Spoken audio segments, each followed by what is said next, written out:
to the verdict in the so-called daycare murder trial in Georgia.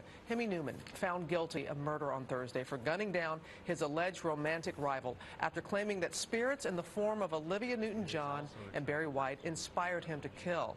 ABC's Andrew Canning has all the details for us. Good morning, Andrea. Good morning, Robin. The prosecution fought hard to prove Hemy Neuman was a calculated killer and not insane when he shot Rusty Sneiderman. But the jury did find he was mentally ill at the time of the crime. He will now serve life without parole in prison, not time in a mental health facility as the defense had hoped. That the jury has reached a verdict. As Hemy Neuman sat frozen, the jury forewoman's voice broke as she read the verdict. Count one, we the jury find the defendant as to count one, guilty beyond a reasonable doubt, but mentally ill. Neuman closed his eyes. He had hoped for not guilty by reason of insanity, claiming an angel with the voice of Olivia Newton-John ordered him to kill Rusty Sneiderman, the husband of the woman he was in love with. Before sentencing, Neuman read a statement fighting back tears, apologizing to the Sneidermans and his own family. I am so sorry. Rusty Sneiderman's brother Steve also addressed the court while his family wept. Today, the pain of that void is almost unbearable.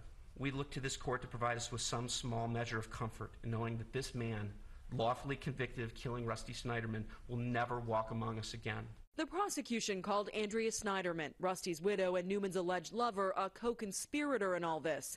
And the defense said she drove Neuman to insanity.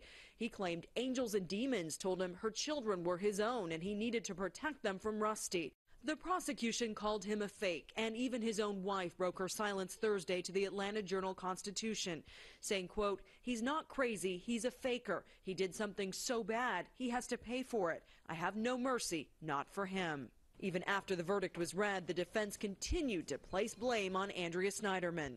She knew how she wanted her husband murdered and that she manipulated Hemy to have that done. But the jury did believe he was mentally ill. Neuman will now receive mental health treatment in prison.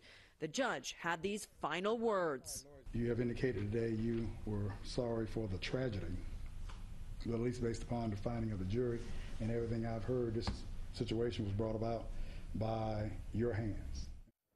Andrea Sneiderman has, of course, been vilified throughout this trial, but never charged. Her attorney released a statement saying, in part, Andrea is grateful for and relieved by the jury's guilty verdict and the sentence. Nothing can bring back her husband, but it is reassuring to her that after all of the noise and distraction surrounding this case, some measure of justice has been done. And we mentioned this before, there is some chatter that she could still face some problems with this. Okay, we're going to talk about that. Andrea, thank you.